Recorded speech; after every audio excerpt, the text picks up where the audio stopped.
Second drop emotion से decide नहीं किया जाता है और ना ही अपने ईगो को सेटिस्फाई करने के लिए लिया जाता है, क्योंकि सेकेंड ड्रॉप बहुत ही रिस्की होता है। एक गलती और आपका 2 ईयर का मेहनत बर्बाद। अगर आप भी इसी फेज में हैं, आपको ड्रॉप लेना है या नहीं लेना है, या फिर ले चुके हैं या फिर कोई इन्फॉर्मेशन देखना है, तो please watch it carefully and completely. इस वीडियो के अंदर मैं कुछ इन पॉइंट को हाईलाइट करूंगा और नीचे टाइम स्टैम्प भी है, आप इसका यूज कर सकते हैं अपने अनुसार। सबसे पहला क्वेश्चन कि क्या सेकेंड ड्रॉप वर्थ इट होता है या नहीं होता है, तो हाँ भी और ना भी। अगर आपको अच्छे कॉलेज मिल जाते हैं तो वर्थ इट है, लेकिन सेकेंड ड्रॉप करने के बाद भी आपको कॉलेज अच्छे नहीं मिलते हैं तो वर्थ इट नहीं है।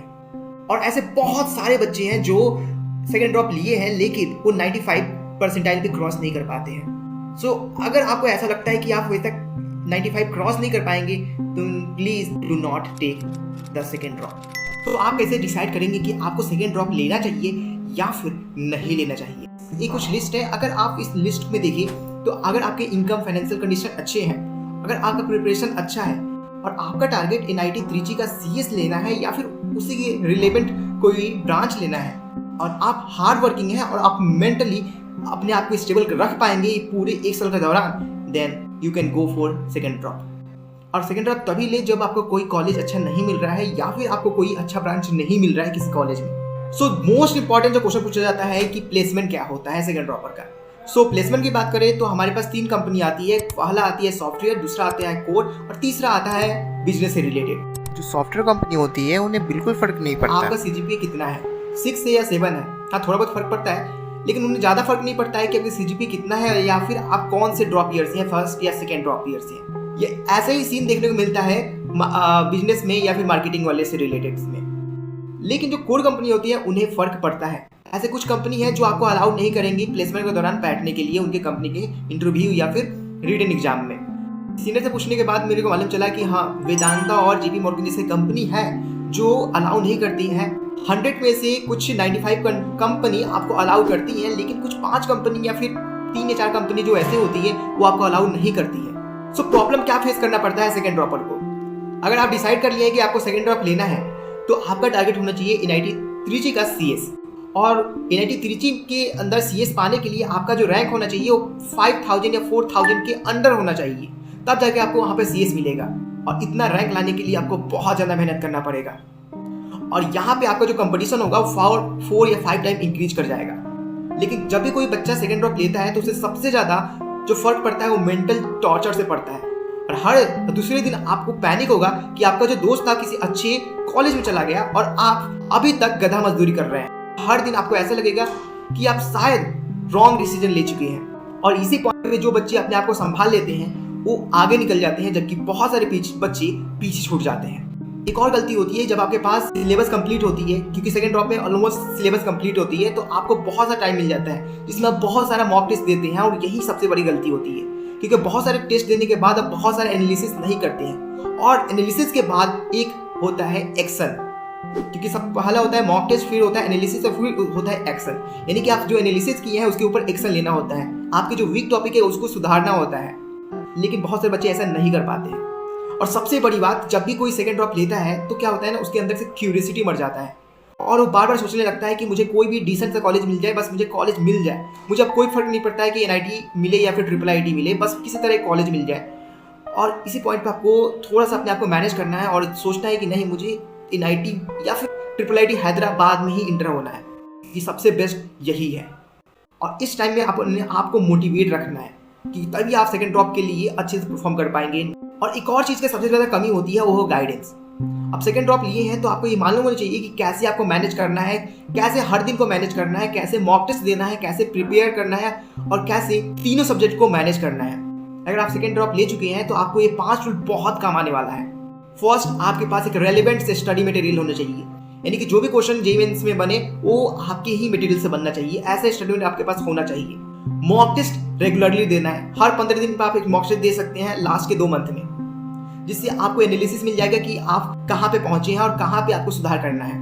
हमें ऐसा लगता है कि सेकेंड ड्रॉप में आपको सभी सिलेबस कवर हो चुका है, लेकिन आपको यहाँ पे भी आपको प्लीज कोचिंग लेना है, या ऑनलाइन लीजिए या ऑफलाइन लीजिए, लेकिन कोचिंग प्लीज लीजिए, क्योंकि आपको एक प्रॉपर शेड्यूल दे देगा कि आपको ऐसे ऐसे मेहनत करना है, हर सब्जेक्ट को कैसे मैनेज करना है, क्योंकि अगर आप सेल्फ स्टडी करेंगे ना तो आप तीनों सब्जेक्ट को मैनेज नहीं कर पाएंगे, कहीं ना कहीं आप लैग कर जाइएगा। और अगर आप जहाँ भी थोड़ा सा भी लैग करेंगे तो आपको 200 प्लस का टारगेट अचीव नहीं हो पाएगा। और इसके दौरान आपको वे ऑफ स्टडी आना चाहिए कि आपको कैसे स्टडी करना है, आप कैसे PYQ सॉल्व करना है, कैसे NCERT को रीड करना है, कौन से ऐप को फॉलो करना है, क्योंकि प्ले स्टोर पे बहुत सारे ऐप हैं, कौन से सीट के क्वेश्चन करना है, कौन से मॉक टेस्ट लगाना है। ये जब सारी चीज एक साथ मिलते हैं तब जाके आप एक अच्छी सेकंड ड्रॉपर बन पाते हैं। और एक लास्ट चीज कि प्रॉब्लम सॉल्विंग स्किल होना चाहिए। सेकंड ड्रॉप के दौरान आपको डूज और डोंट पे खासा ध्यान रखना है। फर्स्ट, आपको बुक के पीछे नहीं भागना है। आप सीट के क्वेश्चन ले, डेली DPP सॉल्व करें, PYQ सॉल्व करें, ऐप है ऐप के क्वेश्चन सॉल्व करें, यूट्यूब के क्वेश्चन है यूट्यूब के क्वेश्चन सॉल्व करें। यहाँ पे जो बच्चे होते हैं बहुत सारा टाइम यूट्यूब पर बर्बाद कर देते हैं, लेकिन आपको क्वालिटी एजुकेशन लेना है यूट्यूब से। यूट्यूब पे बहुत सारा क्वालिटी कंटेंट पड़ा हुआ है और यहाँ पे टीचर भी बहुत क्वालिटी वाले होते हैं, लेकिन आपको बस उतना ही पढ़ना है जो रेलिवेंट है। सेकंड ड्रॉपर के लिए रोड मैप क्या होना चाहिए, एक प्रॉपर रोड मैप क्या होना चाहिए। अभी आपके पास 10 मंथ बचा हुआ है। आपको कोई भी कोचिंग ऑनलाइन या ऑफलाइन ज्वाइन कर लेना है और आपको डेली कंसेप्ट को लर्न करना है जो कि आपके कोचिंग में पढ़ाया जा रहा है, और साथ ही साथ उसके ऊपर न्यूमेरिकल प्रैक्टिस करना है। और आपको एक बिल्कुल सोचना नहीं है कि मुझे रिवीजन के लिए वापस लौटना भी है। और जैसे ही आपका कोई चैप्टर कंप्लीट हो जाता है तो उसके ऊपर जितने भी टाइप के क्वेश्चन है सभी को एक बार प्रैक्टिस जरूर करना है, और उस चैप्टर के जितने भी PYQ है उसका प्रैक्टिस कर लेना है एक बार। और इसी प्रोसेस को धीरे धीरे आगे बढ़ाना है। जैसे जैसे समय आगे बढ़ता रहेगा वैसे वैसे बहुत से ऐसे चैप्टर होंगे जो कवर हो चुके होंगे आपकी कोचिंग में। अब जो भी कोचिंग में चैप्टर कवर हो गए हैं उनके ऊपर डेली 5 क्वेश्चन का प्रैक्टिस करना है, और इस हिसाब से प्रैक्टिस करना है कि ऐसा फील होना चाहिए कि यही क्वेश्चन आपके JEE मेंस में आने वाला है, क्योंकि अब आपको बिल्कुल रिस्क नहीं लेना है और जितने भी टाइप के क्वेश्चन है सभी आपको आना चाहिए। और इस टाइम आपको 2 टाइप की नोटबुक को बनाना है। फर्स्ट नोटबुक होना चाहिए जिसके अंदर आप फॉर्मूला सेट को लिखे और छोटे छोटे जो कंसेप्ट हैं उन्हें समराइज फॉर्म में लिख दें, जिसको बोलते हैं कि शॉर्ट नोट। और सेकेंड नोटबुक होना चाहिए, उसके अंदर आप सिली मिस्टेक को लिख सकते हैं और जो भी कंसेप्ट आप मिस कर रहे हैं, नॉट कंसेप्ट, जो भी आप क्वेश्चन गलत कर रहे हैं बार बार, या फिर मॉक टेस्ट में जो क्वेश्चन गलत हो रहा है वहां पे उसी लिख दे। ये जो दोनों नोटबुक हैं वो आपको बाद में काम आएंगे जब आप रिवीजन कर रहे होंगे।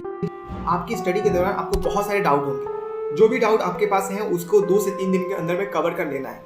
और जो हो सके तो जो भी आप इंपॉर्टेंट कंसेप्ट आप सीखे हैं उसे अपने फर्स्ट नोटबुक में नोट डाउन कर लें। इसी प्रोसेस को फॉलो करना है जब तक आपका 8 मंथ ना गुजर जाए। और जब आपका 8 मंथ आ चुका होगा उसके बाद आपको टेस्ट सीरीज पर फोकस करना होगा, यानी कि मॉक टेस्ट पर फोकस करना होगा। और अब मॉक टेस्ट पर फोकस करके मॉक टेस्ट से ज़्यादा ज़्यादा आउटपुट निकालना होगा। और आज के बाद अब हर दिन 15 दिन के बाद आपको एग्जाम देना होगा और एनालाइज करना होगा अपने मॉक टेस्ट को। एनालाइज भी कैसे कि आप कहाँ पे मिस्टेक कर रहे हैं, आपका एक्यूरेसी कितना है, आप कहाँ पे ज़्यादा टाइम इन्वेस्ट कर रहे हैं, और कौन कौन से ऐसे टॉपिक है जो बार बार रिपीट हो रहे हैं लेकिन आप उसको अच्छे से कवर नहीं कर पा रहे हैं। इस तरह आप इम्प्रूव हो चुके होंगे सेकेंड ड्रॉप में, क्योंकि आपके पास अब बहुत अच्छे मार्क्स भी आ रहे होंगे 200 प्लस, क्योंकि अब आप जो मॉक टेस्ट दे रहे होंगे उसके अंदर बहुत से ऐसे क्वेश्चन होंगे जो आपको रिपीटेड फॉर्म में दिखाई दे रहे होंगे, जो क्लास वर्क में कराए गए हैं, आपके DPP में होंगे या फिर PYQ में वैसे ही क्वेश्चन होंगे। अब आपको ऐसा फील होना चाहिए कि अब आप बिल्कुल तैयार हो चुके हैं JEE मेंस के लिए, क्योंकि एक ही तरीका है, मॉक टेस्ट देना है, एनालाइज करना है, उसके ऊपर एक्शन लेना है, बस सिंपल। इस ड्रॉप ईयर में कौन से टाइप के स्टडी मटेरियल आपके लिए सबसे ज़्यादा रेलिवेंट होंगे? तो स्टडी मटेरियल की बात करें तो कोई भी बेस्ट कोचिंग का स्टडी मटेरियल चलेगा। सेकंड थिंग कि मैं कुछ डिजिटल ऐप का नाम बताना जिसका आप यूज कर सकते हैं अपने सेकंड ड्रॉप के दौरान। फर्स्ट ChatGPT, सेकंड फिलो और third marks app. Marks app play store पर मिल जाएगा और ChatGPT का यूज इस तरह कर सकते हैं कि कोई कंसेप्ट नहीं आ रहा है तो आप उससे डायरेक्ट पूछ सकते हैं कि क्लास 12 के लिए, क्लास 11 के लिए कंसेप्ट मेरे को समझ नहीं आ रहा है तो मेरे को समझा दो। और फिलो ऐप, फिलो पे सबसे ज़्यादा खास बात ये होगी ChatGPT का यूज नहीं भी करना चाहते हैं तो फिलो ऐप का यूज़ कर ले। इससे क्या होगा कि आप डायरेक्टली किसी IIT या NIT वाले बच्चों से डायरेक्टली आप क्वेश्चन पूछ पाएंगे और आपको सोल्यूशन प्रोवाइड कर पाएंगे लाइव। थर्ड चीज़ कि आपको यूट्यूब का एक प्रॉपर यूज करना है, एज ए सप्लीमेंट यूज करना है, क्योंकि यूट्यूब पर बहुत सारा चीज़ पड़ा हुआ है। जो भी आप कंसेप्ट नहीं जान पा रहे हैं तो यूट्यूब का यूज कर ले और वहाँ से आप कवर कर ले। NTA व्यास ऐप को आप डाउनलोड कर ले क्योंकि ये बहुत ज़्यादा रेलिवेंट होता है और इसका जो मॉक टेस्ट है वो भी काफ़ी अच्छा होता है जो आपको बूस्ट भी करता है कॉन्फिडेंस को। फिजिक्स के लिए आप यूट्यूब का A2 निधि को फॉलो कर सकते हैं। मैथ के लिए अनअकैडमी के समीर चिंचोलकर को फॉलो कर सकते हैं और केमिस्ट्री के लिए इनऑर्गेनिक के लिए आप NCERT को फॉलो करें। ऑर्गेनिक के लिए ATP अकेडमी या फिर स्टार होते हैं उनको फॉलो करें, या फिर अनअकैडमी के फ्री जो सब्सक्रिप्शन होते हैं वहाँ पे सचिन राणा को फॉलो करें। हर चैप्टर का कुछ क्रक्स होता है, अगर आप क्रक्स को पकड़ लेना आप क्वेश्चन आराम से सॉल्व कर लेंगे।